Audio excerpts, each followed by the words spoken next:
Until unless we are able to define a problem, the problem is we are not able to solve it properly. So today, let's see what are those few mistakes that people do while executing certain tasks and they feel that they are not going to get the result or they are not getting the result like they have planned. Because planning is not the problem here, but how you are executing that is.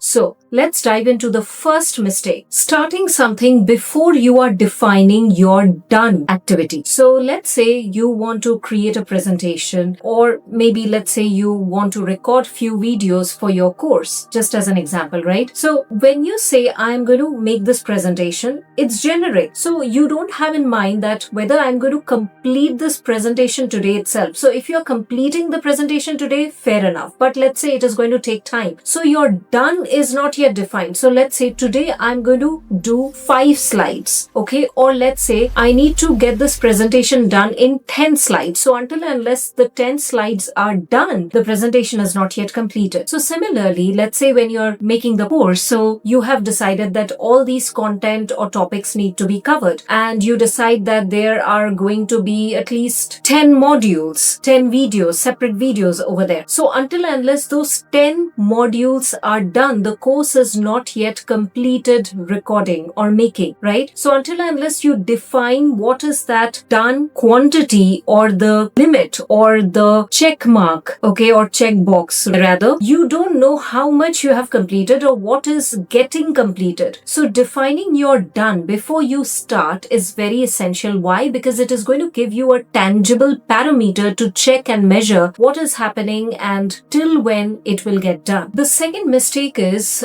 getting confused motion with progress. What do I mean by that? So let's say you need to get an appointment or meeting and get a deal closed with somebody. So one of the things for that is you have to drop an email to that person. Okay, so let's say you are sending an email and you feel that the job is done. So I have done my part. Maybe not, because it is a task that you have done. So you are thinking, I have sent out the email, I have sent out the messages, I have done this, I have done that. That's motion. But the thing is it getting you the meeting? Is the appointment yet fixed and you are actually meeting the person and closing the deal? Because until and unless you do this, you are still somewhere in between and things are not getting completed. So understanding what is the tangible outcome that you are going to get at the end of all the tasks or the to-do list that you have created for yourself, that is essential. So let's say researching something, answering emails, answering the messages, etc. feels like you are doing a lot. Yes, it takes away your time, it takes the energy, effort, everything. But the question is, at the end of all these things, are you getting some tangible result that you are looking for? If the answer is yes, fantastic. But if the answer is no, that means something is getting confused over here in terms of motion or progress and getting things actually done. So before getting into anything, first answer yourself, what is that tangible thing that I'm going to achieve at the end of this, and is it alignment with the result that I'm trying to achieve at the end of all these to-do activities that I'm doing? The third mistake is one of the most common one, and that is misunderstanding what feels urgent versus what is actually important and could be urgent as well. So that means, let's say you have certain things to be done today. It is finalized and you are about to do that today. But something just pops up, that notification, that email, that message that comes up and distracts you. And you feel, wait, I need to answer this email, I need to answer this message, I need to get on a call with this person, etc., etc. It might feel very urgent because you are getting notifications out there, you are getting pop-ups over there. The question over here is it really the showstopper? Is it really needing your attention? I mean, is everything going to stop if you do not call up that person right now? If you do not respond to that email email right now? Or can you take this up once your set activities for the day is completed? Because what happens is there are no pop-ups or, knock on the door or something like that for the set activities that you are wanting to do today. Maybe go to that meeting. Yes, you might have put it on the calendar. There is notification that is coming. Fantastic. But that urgency might not be crying out from those tasks. So the question you need to ask over here is it really urgent? Is it the end of the world? And is it really going to be a showstopper as to what I am actually going to achieve today? If the answer is no, you can set those things aside and you can take care of those things once you have completed doing the stuffs throughout the day. So basically, do not confuse yourself with what is urgent and what is important and what seems like urgent, because the way pop-ups, notifications, social media stuffs and everything is designed is to grab your attention. That is how it is set psychologically, right? And when you fall trapped to it, it becomes like a pattern for you to go in that trap again and again. So all you need to do is just pause, reflect, and answer yourself this: is it really urgent, or is it giving the impression or the illusion that it is urgent? The fourth mistake is, again, one of the most common thing is treating each and every task with the same kind of importance and effort. Maybe not 100 tasks are there, but not everything deserves the same kind of attention or the time or the effort. Okay, so maybe let's say you have 10 tasks to achieve a particular result, to maybe let's say close a deal out there. Out of those 10 tasks, maybe only 4 out of those requires real time, effort and attention and energy of yours. Remaining 3 or 4 tasks, maybe you can actually delegate it out to somebody, and accordingly you can decide which actually deserves the right kind of effort and attention. What happens is people think that if I want to get a perfect result, I need to put my 100% energy on A, B, C, D, E, F, G, H, everything. It's not important. You need to figure out which are the ones that actually requires your most energy and effort and time, because practically you will not be able to segregate and allot the same amount of time if it does not require that. So what will happen is, what you can also do in order to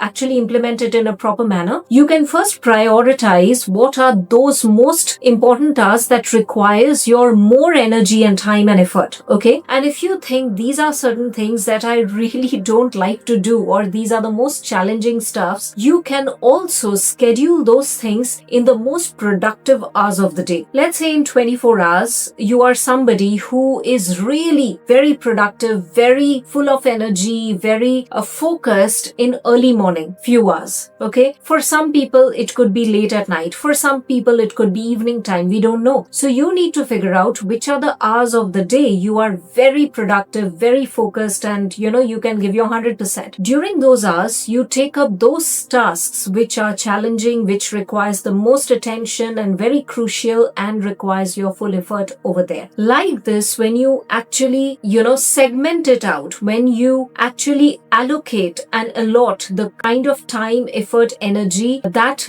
each task deserves, you will see the outcome of it, the result of it is much more productive, much faster, way more efficient, and you're able to do it in a much smoother manner. Over here, you can actually also implement another important thing, that is what I call as the prioritization technique. So P1, P2, P3. So P1 tasks are the ones which requires your most time, energy and effort, let's say for example, and you put those tasks under the P1 category. The next set could be P2 and the next set could be P3. So until and unless you complete the P1 task, you will not move on to the P2 tasks and then the P3. So like this as well, you can actually bifurcate and distinguish it so that it helps you implement stuffs in a very practical manner. The fifth mistake that people do are you just go on and on till the time you meet your deadline or the last final boundary in order to complete the task to get the result. But here is the thing. If you continue doing that without reviewing, without any checkpoints, without any, let's say, milestone measurement, what is going to happen is, let's say after you have done 10 things altogether with so much much of effort throughout the month, for example, and at the end you see, oh my god, this should not have been done in this manner, this needed some other approach, then what is going to happen? You have already wasted that time, effort, energy and everything, and you can't go back and change it, so you have to redo it again. So just to fulfill the necessity of meeting the deadline, you just went on and on and on without having any kind of review or checkpoints. That is a very impractical way of approaching it. If you have a deadline, let's say at the end of the month, fantastic, you keep it. But how about you set some parameters, some measurements, some checkpoints here and there to stop and see, okay, I have done till this much. Is it working? Is it the right approach? Is it the right way to go forward? If you see something needs modification, something needs tweak, you can actually modify it and actually then replicate it wherever it's needed. So what is going to happen at the end of the month? You will not feel that, okay, you know what, I did some mistake and this needed to be done differently, etc., because you have already reviewed it previously. So you will save a lot of your time, lot of your energy and effort, and lot of redo work at the end of the day. So put some checkpoints wherever it's needed rather than just focusing on the deadline. Okay, so that is definitely important. Now the sixth mistake is something you do it, but it's so subtle that we don't even realize that we are doing it. So for example, let's call it not closing the loop. So let's say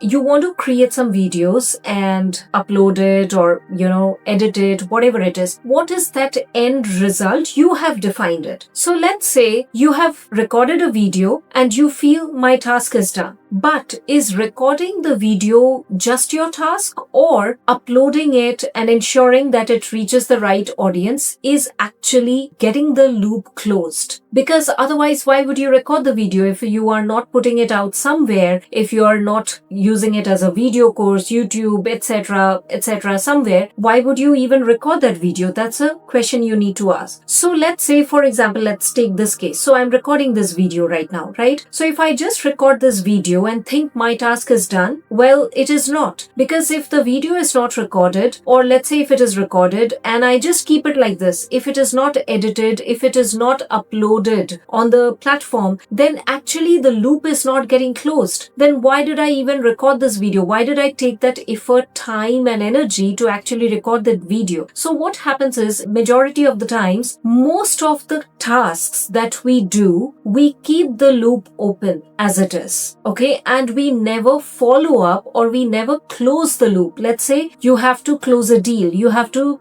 meet with some people out there. So what happens, sometimes people feel that I have sent the email, the appointment is booked, we had a meeting, fantastic. After the meeting, there is no follow-up done. The deal is not yet closed. It is still hanging. It is in progress. Okay, no yes or no thing are happening. So the loop is still open. You have not yet closed the deal, or the deal did not get rejected, or nothing. No yes or no is happening. So what is happening over there is the entire process is not getting completed. So you need to first figure out how would you define this entire process to be completed and ensure that the loop is closed, because until and unless the loop is closed, it's not getting completed. It's as simple as that. So that's why these are certain mistakes that if let's do an activity. If you just go back and look at some of the last 3 unfinished tasks of yours, you will see some of these mistakes you have already done it, and some are the most common things that you keep repeating again and again, which is your pattern. So go back, check what are those unfinished tasks that are there, which are yet to be completed, and I hope this helps. And if you are not familiar with the done code, which I shared in some of my previous videos, so it will be somewhere up here.